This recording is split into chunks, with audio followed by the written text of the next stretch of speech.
The Honorable Vessels.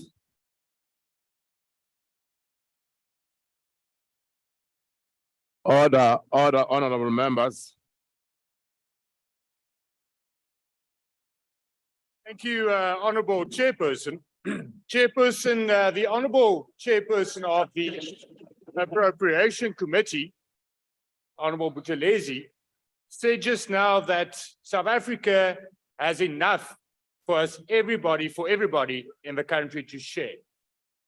The problem, Chairperson, is that the ANC government is making a concerted effort of it to make it less and less of everything that there was to be shared by South Africans. Because, Chairperson, the country is in trouble. Everybody is in trouble. This boat is sinking. And the ANC government is not really realizing it. If we look at household incomes, at the desperate situation that most South Africans are in, we are not solving the poverty and the inequality problem. Chairperson, the Honourable Buthelezi also refers to the fact and admits that infrastructure is the catalyst for growth. It's the backbone of a happy economy, he says. It is. The problem, Chairperson, is that South Africa currently has a 4.8 trillion rand infrastructure investment gap. We have corruption in all forms when it comes to infrastructure projects. And the problem is that the Honourable Buthelezi talks about that there is to share in this country is stolen by ANC cadres, where government is allowing government departments to be exploited. Let me give you one example. In the recent past, the Department of Communication and Digital Technology paid 80,000%. Listen, Honourable Papu, 80,000% more than you would pay for the same product in the open market. That is what your government is allowing. That is what your government is allowing. You're not changing that because it happened now. It happened now. There's no new dawn. It happens all the time. You're not eradicating corruption. And that's the problem. You can talk here about a budget that's there to promote economic growth, but the money is being stolen. Let me ask you this. How many dams has been built since 1994 in South Africa by government? How many dams? One. Only one. Now that's the problem. You talk about infrastructure, you talk about water infrastructure. And let me say this, Chairperson, we are in a crisis with regards to water, and especially water corruption in water projects. That has a social impact, and people are suffering. They don't have water. Go to towns in the Free State. Go to towns where there's not a drop water in towns. And then there's no infrastructure investment because the money that is there is stolen by entrepreneurs and by cadres.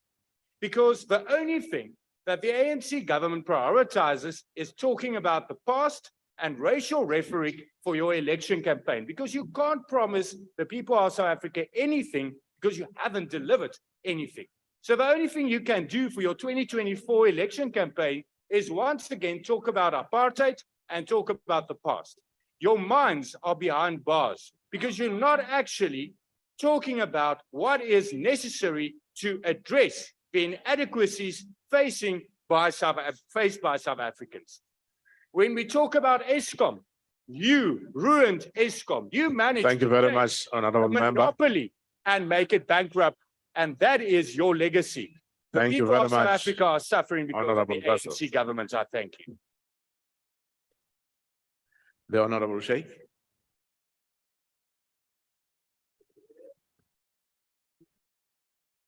Thank you, House Chairperson. The National Freedom Party will support the report tabled here today.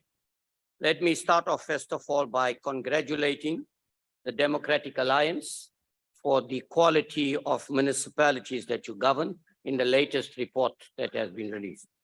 Let me also congratulate the ANC on the improved quality of some of your municipalities. Let me also congratulate Idumbe in Idumbe municipality for improved audit outcome. And lastly, Order, honorable members. let me congratulate Honorable Mlochwa and the Okashlamba municipality for maintaining the unqualified audit report. Honorable Slengwa, if I was you, I'd be very worried. And I'm addressing this to you as the chairperson of SCOPA. If you look at the performance of some of the municipalities that you govern, Mzanyati, Amajuba, Utugela, Ulundi, if you look at the state of governance in those municipalities, I will not be smiling, but I would address those things. I'm not here trying to attack you, but I think in the interest of the people we serve, we need to admit, yes, Honorable Buthelezi, you spent more time at this podium attacking the ANC. You were pointing there, but you couldn't see all these that were pointing back at you. Look at the quality of municipalities. Look at the quality of the municipalities. Order, honorable members. Point of order, Honorable House Chairperson. Honorable Imam. There's a point of order. Okay. Please take your seat. Yeah. Honorable Sangwa. Honorable House Chairperson, will the member take a question? Honorable Imam, are you prepared to take the question? Won't have enough time. She is not prepared, Honorable Sangwa. What I'm giving you here is the facts. I'm not making up anything. Speak to the Auditor General and you'll see exactly what is actually happening there. So your municipalities and your performance, in fact, if you look at that, when you go to municipality, the Auditor General cannot find enough data to even audit it. That's how bad the situation is. So your municipalities are performing very poorly. And let's ask ourselves the question, what has really improved Honorable about the House quality of Chairperson. life in KwaZulu-Natal? Honorable members, please do not drown the speaker. I just wanted to point out. Not drown the speaker. Just wanted. Honorable Imam. Governed by the ANC. Honorable Imam. Honorable Minister, Honorable Sangwa. Chairperson, I just wanted to correct the speaker on the podium. Umkhanyakude is governed by the ANC, not the but I did IFP. I did not recognize you, Honorable Sangwa. Please don't do that. Honorable Minister, I think we have a lot to worry about. Only 38 of the 257 municipalities have received unqualified audit. And 88% of municipalities lack effective compliance controls. Now, the use of external consultants, 84% of municipalities. And one of the main reasons for that is because we do not have the skills and the capacity at the municipalities. Now, that tells us there's a lot of work to be done. And I think that rather than standing and complaining, we should actually do something about it. And that is why, as the NFP, we are asking Honorable Minister biannually to report to the Standing Committee on Appropriation on the financial status of all municipalities, including the cash reserves. We are also asking you, Honorable Minister, to ensure that municipalities are mandated to report on the Treasury website on all tenders and procurements that they've been awarded, with the details of who they were awarded to, the values of those contracts. We believe it will go a long way in eradicating corruption. I've Thank run you. out of time. The NFP will support the report. Thank you very much. Honorable Imam. The Honorable, the Minister of Finance.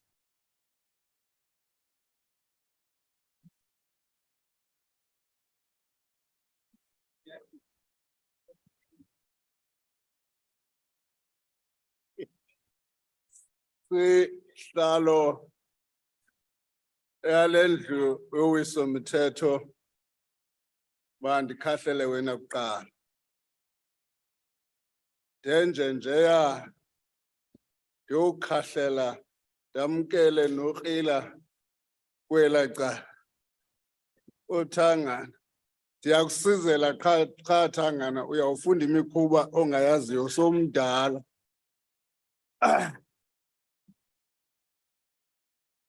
Okokuxhansa kwenziwa kwelo cala akuyondanga yakho ntanga.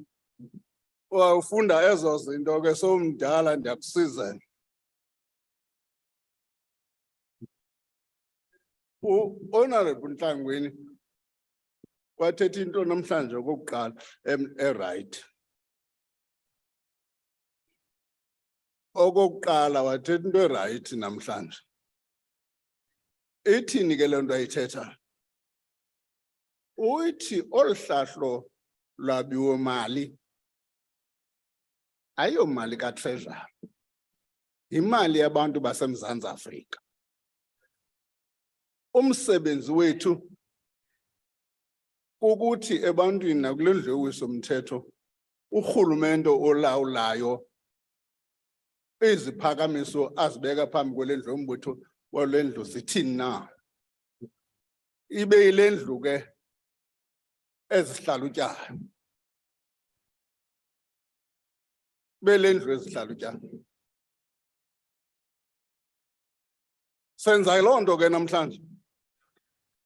Ingxaki ke ngoku oogxa bethu aba kweli cala ngenxa yokuba kusondula unyulo babhampula basukile kule nto ojonga le nto sidila nayo namhlanje.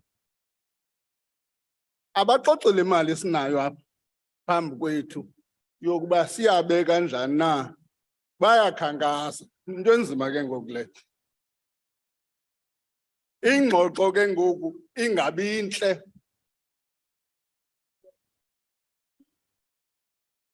Make ndiye emlungwini. Honorable George is correct. We are debating this appropriation bill in a changed environment from February. No doubt about that. Which over the time is likely to have an impact on the numbers we're going to table in the medium-term budget policy statement. The assumption, for instance, we made was that growth outlook will be 0.9%. The Reserve Bank at the time was sitting at 0.2%, has moved now to 0.3%. What are the differences between these? What makes these differences in the assumptions? The difference in the assumptions, the IMF is sitting at 0.1%. What are these differences in the assumptions? The difference in the assumptions is how you model the intensity of load shedding. Not much on the fundamentals are agreed. The question is how to model the assumptions of load shedding. And indeed, load shedding is likely to have an impact which may be substantial. We're going to watch the developments over the next few months. And revise our numbers if necessary accordingly. There's the issue of the interest rate and inflation targeting. I think part of the difficulty, I'm not necessarily talking about the Reserve Bank. Usbalwam raises this issue, Usbalwam, Uchawa, raises this issue, a fundamental economic argument, but he misses the point. Instead of focusing on the economic issues. If the honorable member were to watch what was happening on the ground, mind you, the Reserve Bank's function is not only to fight inflation, but to protect the value of the currency. In the absence of movement, in the presence of movements of the currency, as a result of global issues, the Reserve Bank has got an obligation to protect the currency. Whether that decision is we may have debate about it. But can't we allow all mali? All mali lizama ukudila nendlala equbayo. Udila nendlala. Apha South Africa, akukho muntu ungafumani imali yokuthenga sonke. Apha South Africa. Yenziwa ke ngulo rhulumente we-ANC lo.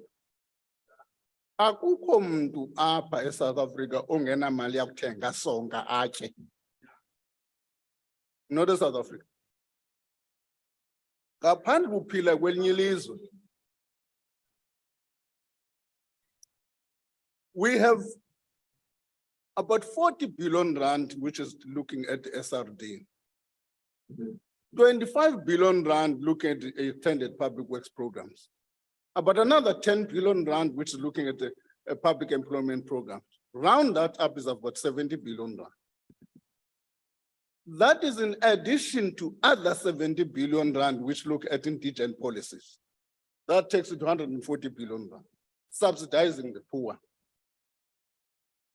Subsidizing the poor. So when we talk about these things, let's be more clear about that. More clearer about that. So, class status in Doge, in Magyar Bantu Bekel Kala, when Bangandileg and Alimin Ben Kota up. Uba Abeva Bashele Pupe, Elok Baglonia Baza Laula. Tifun Batala Lendoganam sanction. 55% of voters ganges your vote, 55%. Says they to as younger Pakuba about votelanga bo. About votelanga bona. Bafuna nje abantu bakuthi sibalungiselele babuye bovota abazuvotela nina bazavotela thina.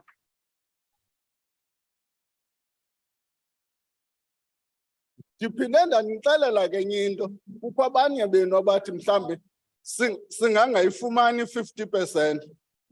Noba siyifumenanga 50%, iphathi ezawusoloku inkulu kweli lizwe yile ilawulayo. Iphathi ezabankulu yililawulayo. Akho mntu uyakwakha urhulumente kweli lizwe ngaphandle kwethu. Ha, into ezawunibetha nina nantsi. Nizawugula ubeke sawina apha nigule okwesibini nixoke nithi silirigile elections nantsi into ezawunehlela nakothuka nigule nicinga uba hayi makuphindwe kubalwe ufuna kuphindwe kubalwe ngoba nakothuka nyani ngoba nina senizikhondishine uba nizawulawula. Ndicela lendlu yowiso-mthetho abantu abanenjongo zokuba abantu bahambe bokutya bapasise le budget. Upasise le budget ukwenzela uba ndikwazi ubhatala abantu ukubheka phambili. Umna?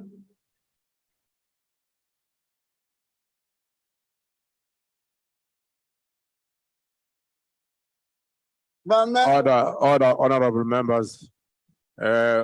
Honorable Minister, Okay. please don't be intimidated. Yeah. You can just continue. Utsho kakuhle. Hayi, mamela. Mna ndizubuya xa ndingafuni. Not because ngalamaphupha enu apha ndiyanicela man khake nizicondition uba anizukuwina. Otherwise nizawugula. Uqala kwabo abazukuwina ziconditionaleni ukuba nawusebenzisana njani nathi njengephathi enkulu.